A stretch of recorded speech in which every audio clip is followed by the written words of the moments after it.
Spike the bulldog was reading his favorite magazine, Tough Dogs Monthly. He saw a picture of a rugged dog camping in the woods. "That's a Tyke," he said to his playful son. "We're going on a real, tough dog camping trip. No soft pillows, just us against the wild." Tyke, who was building a pillow fort, wagged his tail excitedly. "You mean it, Pop? Wow." He imagined grand adventures as Spike packed a backpack with a map, a compass, and 2 cans of dog food. They arrived at Whispering Pines Forest. The air was fresh, and the sun shone through the tall trees.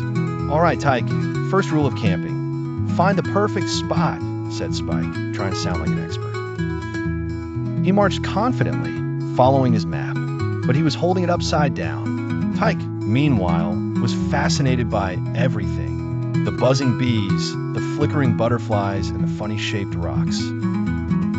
Spike found a flat spot near a stream. "Perfect. Now for the tent." He pulled out a bag of poles and fabric. "This will be easy for a tough dog like me." But it wasn't easy. Poles sprung out, the fabric tangled, and soon Spike was wrapped up in the tent like a giant burrito. Tyke giggled and tried to help, but he just got tangled too. Finally, after much rolling and laughing, they managed to make something that looked almost like a tent. After playing fetch, Spike's stomach rumbled. Time for chow. He went to get the 2 cans of dog food, but they were gone. "Tyke, did you eat them?" Spike asked.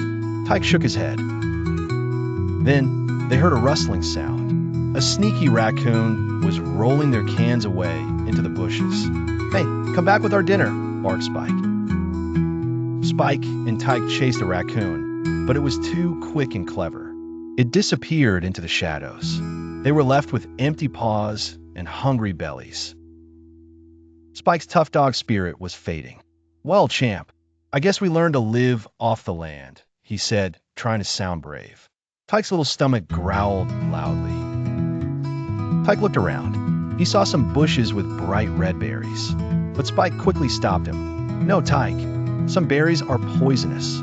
We need to be smart." Then Tyke had an idea. He remembered a friendly park ranger they saw at the forest entrance. Maybe he could help. He tugged at Spike's paw and pointed down the path. Spike agreed. They followed the path, but it split into 2. Which way to go? Spike wanted to go left, but Tyke sniffed the air and smelled a faint, yummy smell of food coming from the right. Spike decided to trust Tyke's nose.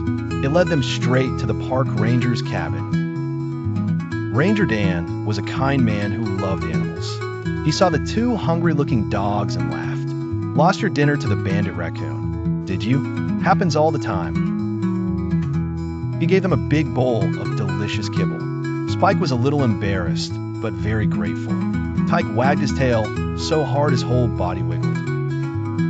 With full bellies, they returned to their lopsided tent. As the sun set, the forest grew dark and loud. Spike heard hooting, howling, and strange rustling sounds.